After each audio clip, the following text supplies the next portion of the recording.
New York ব্রুকলিনের Church McDonald এভিনিউয়ে ১৬তম লিটল বাংলাদেশ পথমেলা অনুষ্ঠিত হয়েছে। শনিবার হাজারো প্রবাসীর উপস্থিতিতে মেলা প্রাঙ্গণ পরিণত হয় একখণ্ড বাংলাদেশে।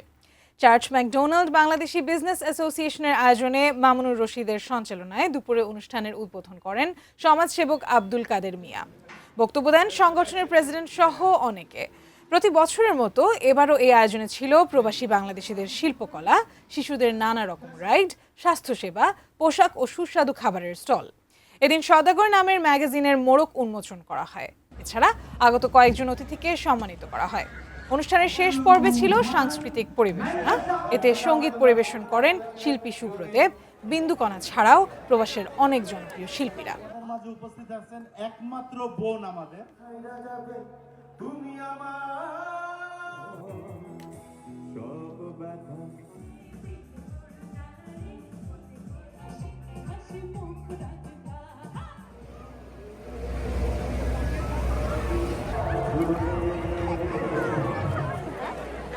বোন আমাদের, তুমি আমার